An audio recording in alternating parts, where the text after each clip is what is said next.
Bungie stepping on rakes. Marathon looks like it might not be that great, so turn the volume up, let's talk about it.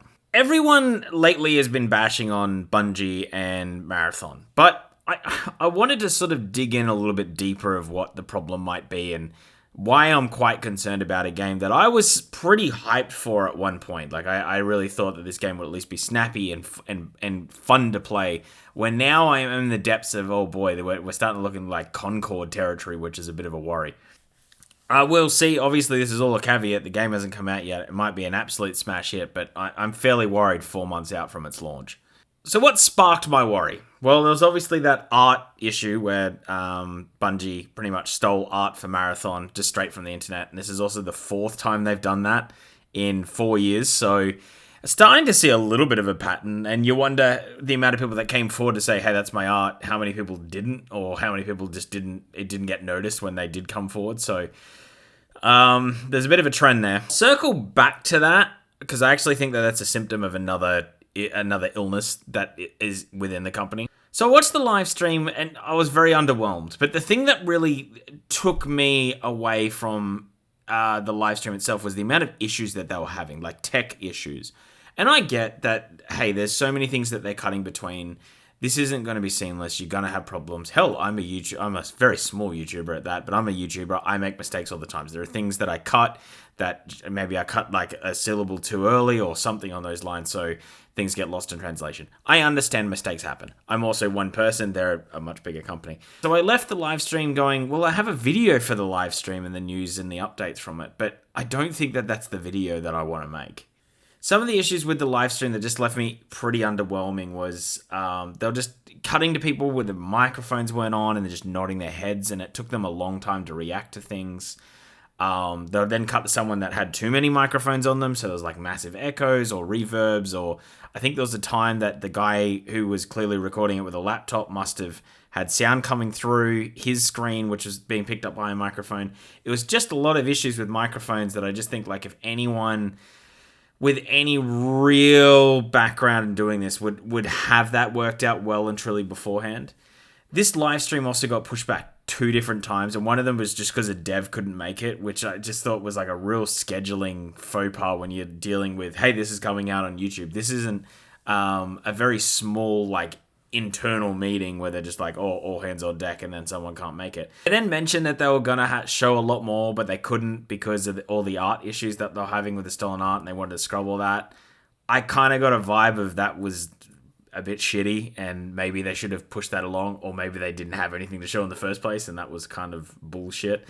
I'll get to that in a little bit. Then they spoke about the game, and again, I'm going to get into why I'm worried down the road, but they then got into the game and they were going to say it's going to have a bit more of a survival factor, and there's going to be much more out in the wilderness that's trying to kill you, and it's going to be much more of a hazardous environment that doesn't want you there. And it really had me thinking of they're chasing that trend of what we just saw with Arc Raiders. And I don't know if this was what they wanted to do in the first place and the alpha just didn't come across that way.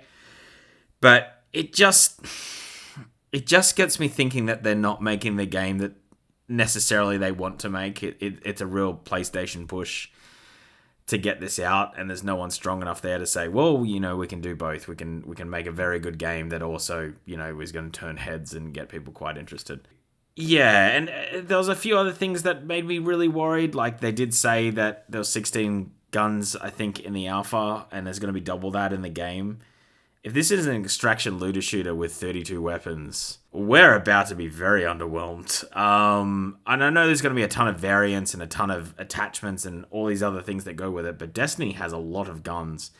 And the thing is, with a looter shooter, whether it's extraction or not, loot is king in those games. If it's just, yeah, okay, it's just this gun, I've seen it a million times, people will get bored and not play it for too long. So that had me very worried. So then I started looking at Bungie as a whole, because I love Bungie. I'm to be honest, I don't think that they've really had a bad game. Destiny 1 was a wet fart when it first came out. I will give you that. I'll give you the wet fart. Don't get me wrong. I'm not taking the wet fart away from you, but they managed to save it. What happened was all the Halos came out, obviously 1 to 3, and then ODST and Reach, and Bungie then left Microsoft.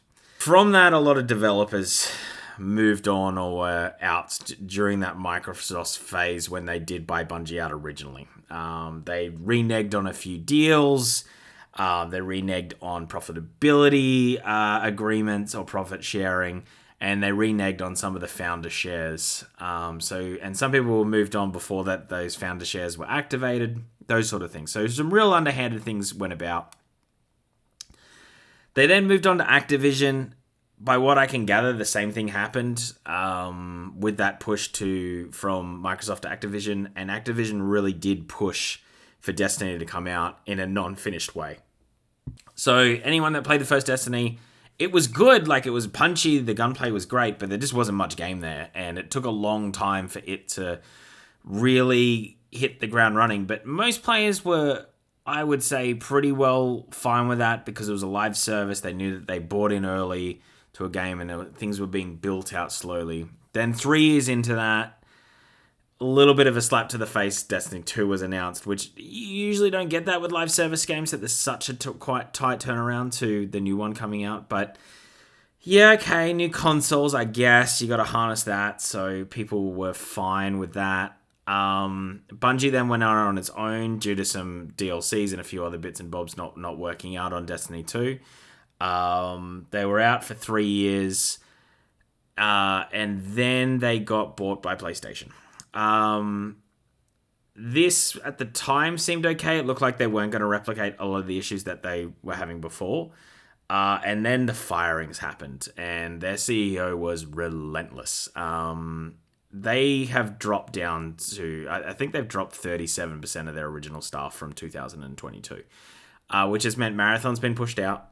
It's meant that they've lost a lot of senior developers. There is pretty much no one there from the Halo days anymore. There might be one or two still rattling around, but there's not too many.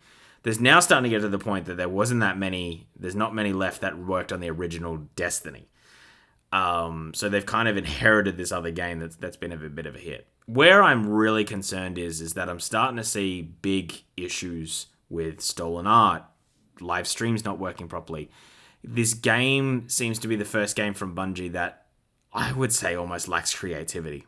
And I would say everything else that they've done has at least had creativity at heart. You might not agree with every step that they've done or the way that every game's played, but you would say that they at least had heart and soul put into it. This game just doesn't seem to have that way. And I'm just starting to see a company with very poor corporate culture that doesn't really have a vision, and staff members that are there that are quite new.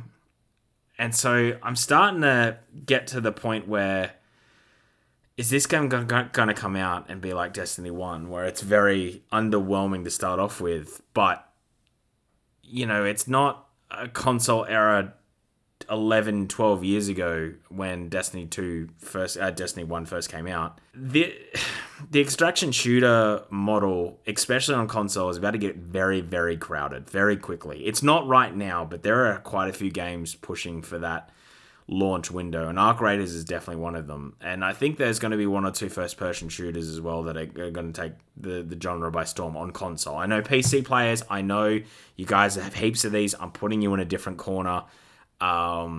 Console is probably more king for Bungie here for this to go well.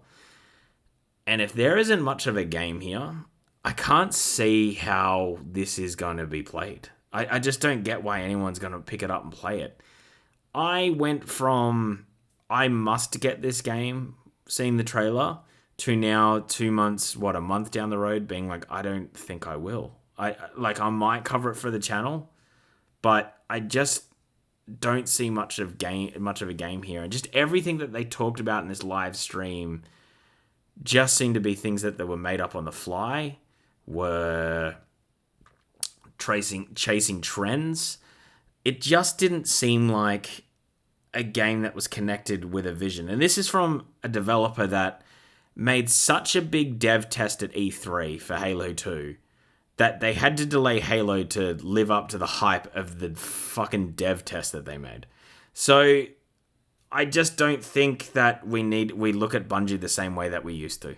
I kind of wasn't doing that through Destiny, but I did like the Destiny games quite a lot. So Bungie still had a place of reverence in my head of, yeah, they're a very good developer. They're different now. They're not the Halo guys anymore. They've spun off. They've done their own thing, and it has a different stamp.